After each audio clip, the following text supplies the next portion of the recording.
producing artistic director, and then I directed this, and this is Sara Romersberger, who did all the amazing fight choreography you saw in the fencing.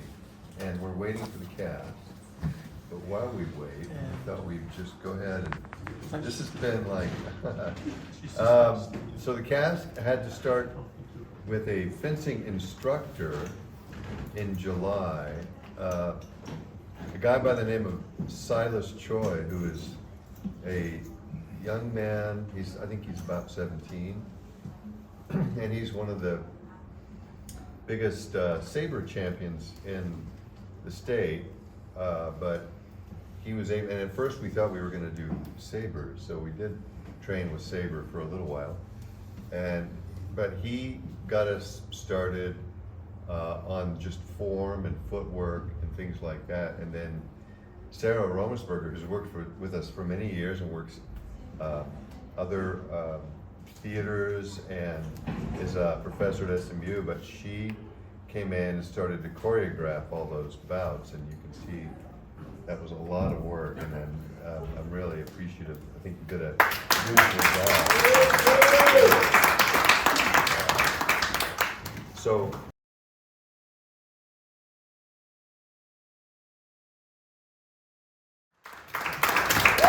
Nadia, Christina Cranshaw, and Lily Gast. Yay. So, yeah. So they're the ones that pulled it off. I mean, I've got to really thank them as we move towards opening here, because it's pretty grueling. I mean, you all have to, they come and they do a fight call. Well, before that, just even last week, we had these long 2-hour choreography sessions, and then we were like, okay, now it's time to run the play, you know, and it's just a real workout. I remember, like, we were talking about Silas a moment ago, who was the instructor. Like, after the first session with him, the next day they were like, I can't move. I had started going to the gym in preparation for learning this show, and after the first fencing day, I was like, oh man, I don't know what muscles I've been attempting to work in the gym, but I did not use any of them today, because it's like different parts of my body are sore that I didn't even know could get sore. Did it surprise you that, because I know we talked about it a little bit when we were, you know, casting and stuff, but did the amount of the training and the choreography kind of surprise you as we moved on into the rehearsals? Hell yeah, you watch Parent Trap with Lindsay Lohan and you're like, a 5-year-old's got this. I can do it. And then you're like, what is an adductor? I don't know. Yeah.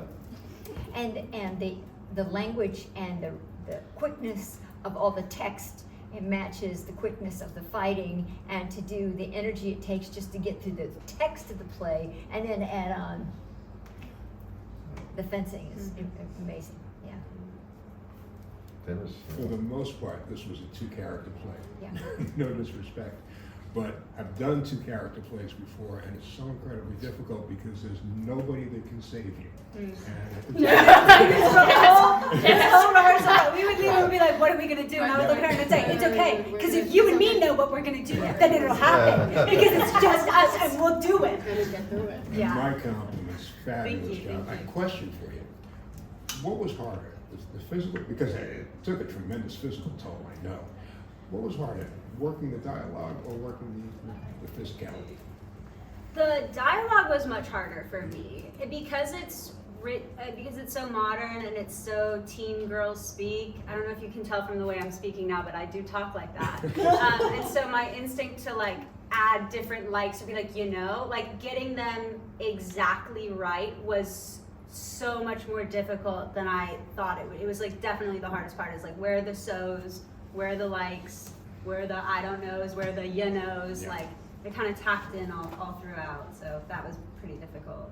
I would also say the text is really difficult. For me specifically, I don't tend to talk that way, and so a lot of it for me was a bunch of non sequiturs, and so it's very difficult to memorize that way. And obviously when Sara mentioned it has to fire really quickly, sometimes good old brain doesn't fire that quickly and something's gonna fall out of there. So I'm very grateful for both of these women next to me that I can rely on them if something like that were to happen. And it's the same goes for the fighting in general, where it's like, oh, we've memorized 12 plus fights. Yeah. And it's like sometimes it doesn't happen the way it's supposed to happen, and we all have each other's back. Yeah, that's And why so we don't give the audience scripts. Not one of you.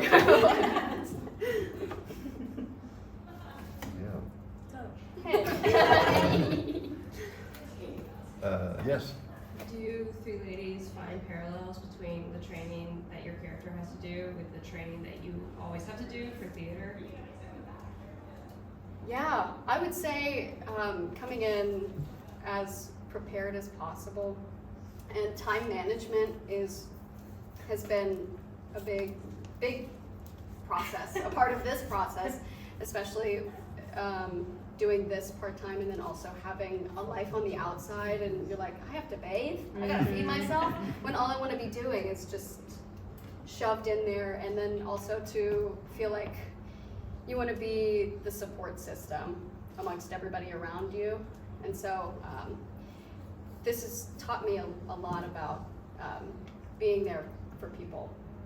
And so I really do take in this. I'm tired. My brain's slowly falling out of my ears. So yeah, no, it absolutely parallels to theater. Support system, good.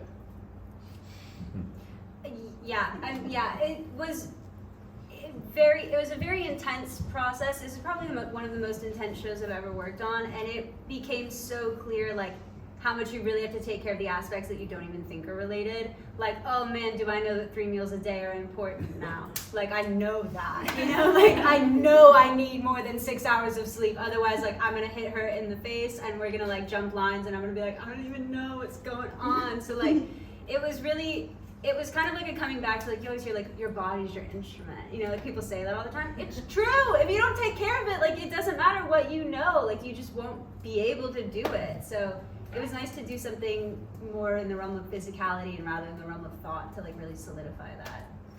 Yeah. Yes. Did y'all choose a last name for Athena? It's a secret. You have to Only- spar me if you want to Only know. Nadia and Christina know. Yeah. what the name is. It changes every night. Uh-huh. I just want to say that when we started, we were doing another show. I mean, I was doing another show at the same time, and we would rehearse from 6 to 8:30 with the weapons. Mhm. So imagine all that time, and then they had to work on the scenes. So I mean, the rehearsal schedule was a killer for them. Yeah. I began to think maybe I was cruel. I They like need to to- go like 5 minutes early Yeah, sometimes. you need to pace yourselves, but yeah. The work clearly showed. Yeah. Oh, thank you, We Dennis. had a question over here. I'm curious about the relationship between the physicality and the text. Did you find that when you started working with the physicality, like it helped the text come along, or what was the relationship there between the two?